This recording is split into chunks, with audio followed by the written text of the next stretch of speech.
લોકસભાની ત્રીજા ચરણ ચૂંટણીના આડે હવે ગણતરીના દિવસો બાકી રહ્યા છે, ત્યારે લોકસભા ચૂંટણી માટે ઉમેદવારો એડી ચોટીનું જોર લગાવી રહ્યા છે, તો ક્યાંક વાણી વિલાસનો પણ સહારો લેવાતો રહ્યો છે. આજે દાંતા તાલુકાના લોટોલ ખાતે ગુજરાત રાજ્ય ક્ષત્રિય ઠાકોર સેનાના પ્રદેશ અધ્યક્ષ અને ગાંધીનગર દક્ષિણના ધારાસભ્ય અલ્પેશ ઠાકોર ભાજપાના લોકસભાના સ્ટાર પ્રચારક તરીકે મતદારોને આકર્ષવા પહોંચ્યા હતા. અલ્પેશ ઠાકોર આવતા જ લોકો તેમના સ્વાગત માટે મોટી સંખ્યામાં આવકારવા ઢોલ નગારા સાથે જોવા મળ્યા હતા. સાથે સાથે બનાસકાંઠા જિલ્લા ભાજપના પ્રમુખ અને લોકસભા સાંસદના પતિ હિતેશ ચૌધરી સહિત ભાજપના મોટા નેતાઓ ઉપર હાજર રહ્યા હતા. અલ્પેશ ઠાકોર પ્રવચનમાં જિલ્લાના મુદ્દાઓને અવગણીને પાકિસ્તાન, આતંકવાદ, કોંગ્રેસ અને રામ મંદિર મુદ્દે પ્રવચન આપ્યું હતું અને કોંગ્રેસ પર વરસ્યા હતા. જે રીતે હાલમાં ક્ષત્રિય સમાજ ભાજપ વિરુદ્ધ આડું પડ્યું છે, જ્યારે ઠાકોર સમાજમાં કોઈ પ્રશ્ન ન સર્જાય તે માટે આજે ઠાકોર સમાજના અગ્રણી અલ્પેશ ઠાકોર દાંતા તાલુકાના પહોંચી ઠાકોર સમાજને લઈ અનેકો વિકાસની વાતો કરી, તો સાથે સાથે ક્ષત્રિય ઠાકોર સમાજ અને રબારી સમાજ સહિત અન્ય તમામ જ્ઞાતિના મતદારોને ગુજરાત સહિત દેશમાં વિકાસમાં પોતાનો મતદાન સ્વરૂપે યોગદાન આપવાની અપીલ કરી હતી.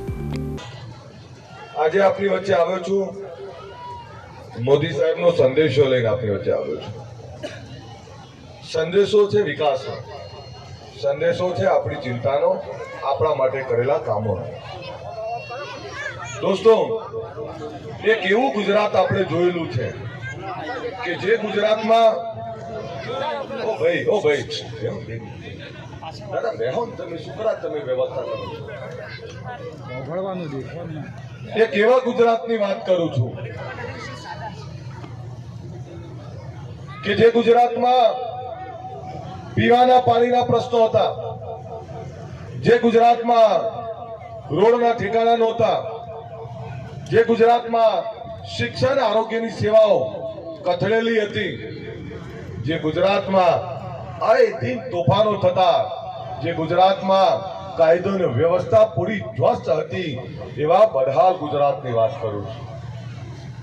મોદી સાહેબ જ્યારે આપણા મુખ્યમંત્રી બન્યા પહેલા આ ગુજરાતના અનેક એવા વિસ્તારોએ પીવાના પાણી માટે ટેન્કરો અને ટ્રેનો દોડાવવામાં આવતી.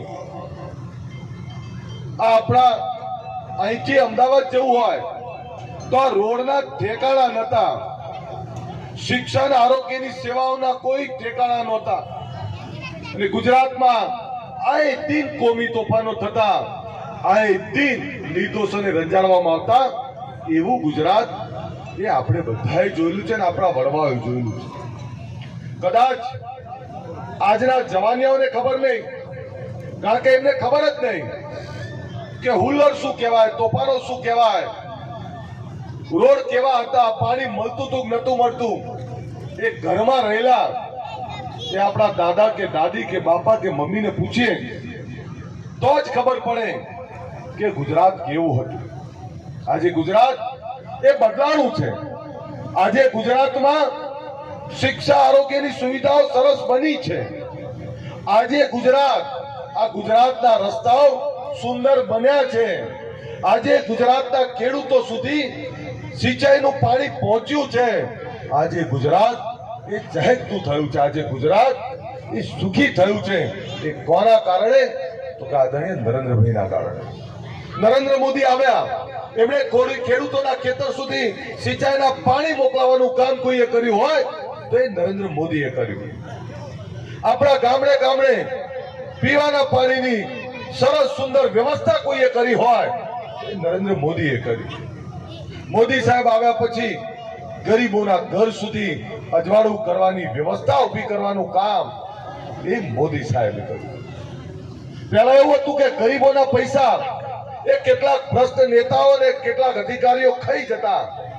આજે દિલ્હીથી મોદી સાહેબ જે પૈસા મોકલાવે છે એ સીધા આપણા ખાતામાં જાય છે.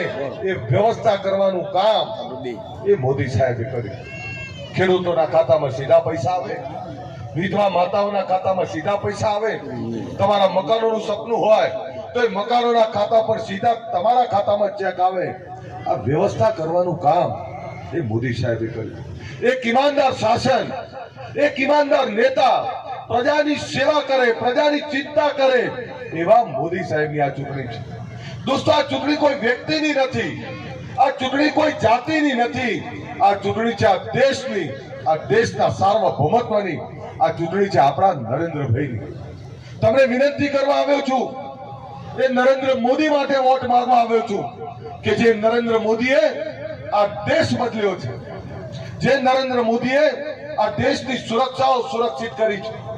દેશની સીમાઓની અંદર આए दिन પહેલા પાકિસ્તાન તરફથી આતંકવાદીઓ આવતા, આए दिन પાકિસ્તાન તરફથી કાંકરી ચાલો થતો, ગોળીબાર થતો. પહેલાની સરકારમાં પાકિસ્તાન તરફથી ગોળીબાર થાય તો શું થતું? આપણા જવાનોને સામે પ્રતિકાર કરવાની છૂટ નથી. હવે સરહદ ઉપર યુદ્ધ થતું હોય ત્યાં ગોળી કેટલી ફોડી એનો જવાબ જો સરકારને આપવો પડે તો આર્મી કરી શું શકે? પાકિસ્તાન તરફથી ગોળીબાર થાય, તોપમારો થાય તો શું થતું? જવાનોએ ફોન કરવો પડે દિલ્હી કે સાહેબ પાકિસ્તાન તરફથી કાંકરીચારો થયો છે. તો ત્યારે જ્યારે પાકિસ્તાન તરફથી આવો કાંકરીચારો થતો, ગોળીબાર થતો તો દિલ્હીની સરકાર ના પાડતી. આજે નરેન્દ્ર મોદી આવ્યા પછી પાકિસ્તાન તરફથી એક ગોળી છૂટે, મોદી સાહેબે કીધું છે કે ચિંતા ના કરો, એક ગોળીની સામે 1000 ગોળી ફોડી દેવાની. પાકિસ્તાને ખબર પડે કે એમના બાપ દાદા જઈએ. આજે આતંકવાદીઓ આપણા ત્યાં આવતા હોય, આતંકવાદી